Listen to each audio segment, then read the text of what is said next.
You can get the Bible to say whatever you want the Bible to say through a topical message and cherry picking verses, and the Greek word here and the 10th definition in Blue Letter Bible means this, so this means this. Okay, so I'll give you an example. This is a preaching fail on my end. I'll take ownership, okay?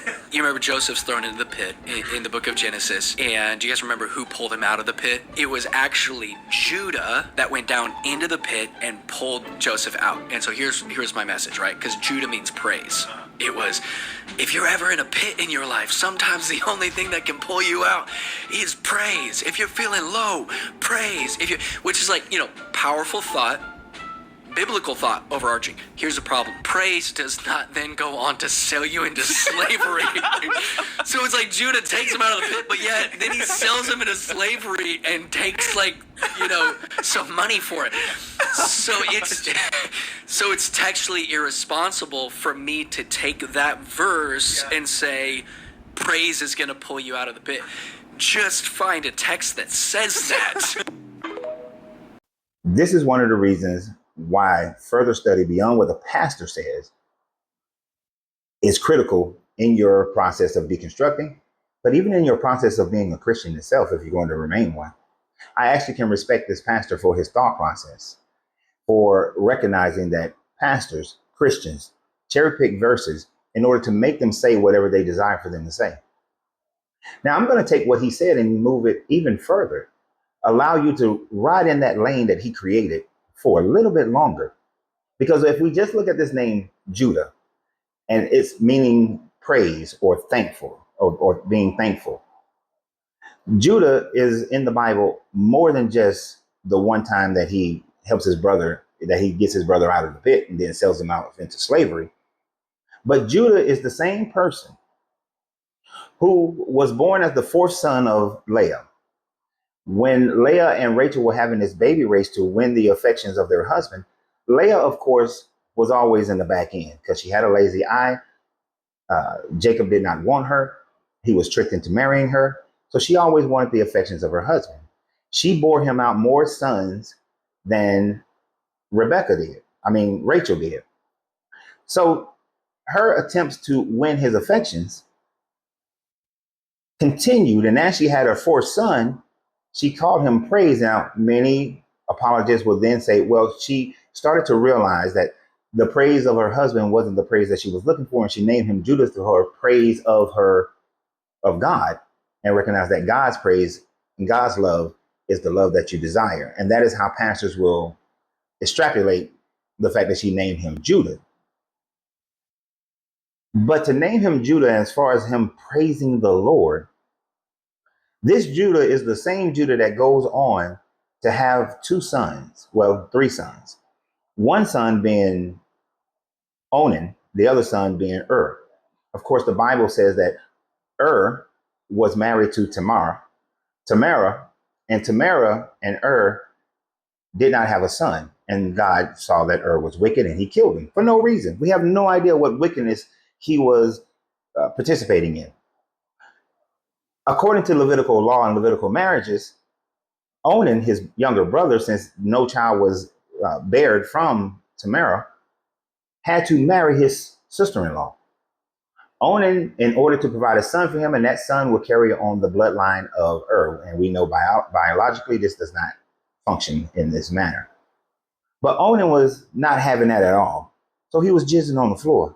He had that good pull-out game. So he was jizzing on the floor, and God decided that he was going to kill him for that. There's a whole idea called onanism, which is when men pull out and jizz on the floor. So Onan then was killed. Judah, fearing for the life of his youngest son, who was not yet of the age of marriage, tells Tamar to go back to your father. And when my son is old enough, I will give him to you as a husband. Well, the son becomes old enough, and Judah, like his daddy Jacob, turns out to be a liar, a trickster. It does not uphold Levitical law and does not uphold the deal. So Judah, meaning praise, is a liar. Judah meaning praise is not a man of his word. So then later on, Tamara realizes a scam that she can run on Judah. So she dressed herself as a temple prostitute, knowing that Judah is going to be on his way to the market.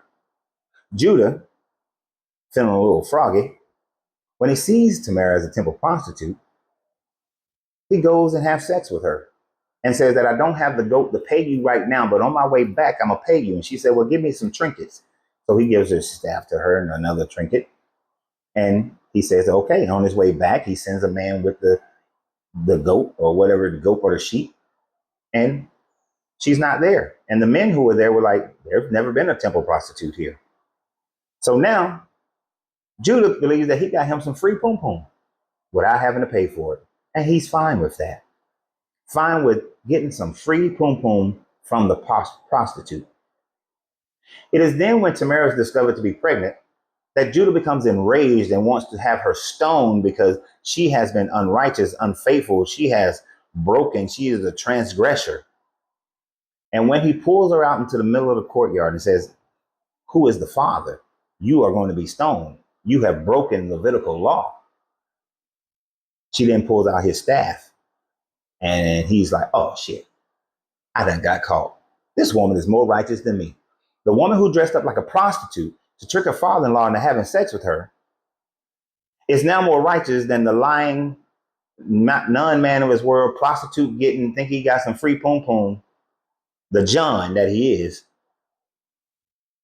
And this means praise. You might want to think about that for a minute. And of course, they have a son named Perez, and Perez is supposed to be in the line of Jesus. Just want to let that stick for a second.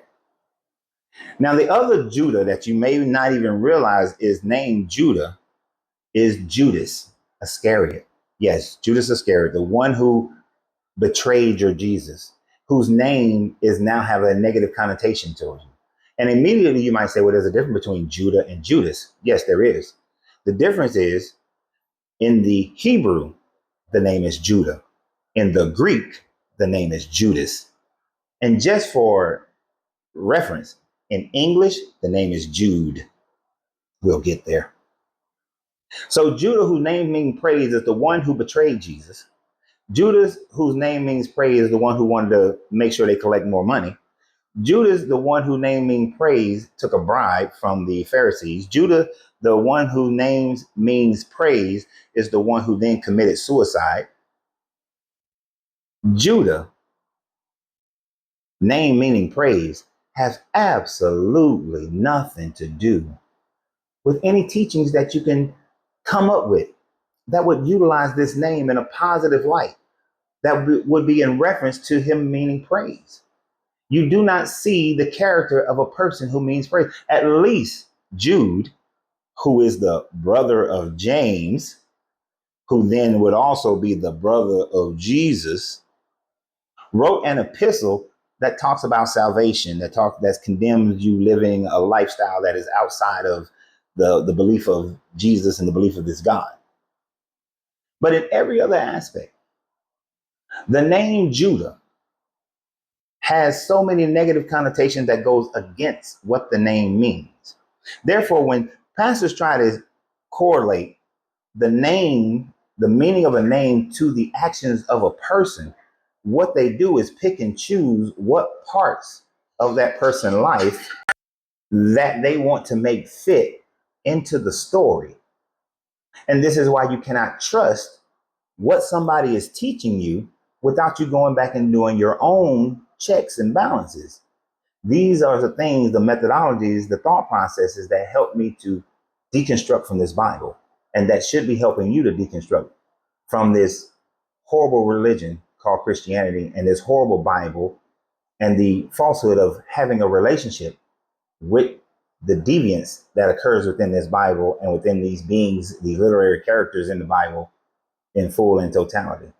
So I hope this has been helpful to you, recognizing how pastors, how Christians, how believers in this book who claim they have a relationship, how they trick you into thinking that this is a good book, when in fact, this is a book of genocides, rape, torment, evils amongst society, slavery, the mistreatment of women and children. But if you want, and animals, if you want to remain in that and keep buying into these cherry pick sessions by these pastors, you go right ahead. But always remember, you have to free yourself to be yourself, because your greatness is non-negotiable. Good journey. Goodbye.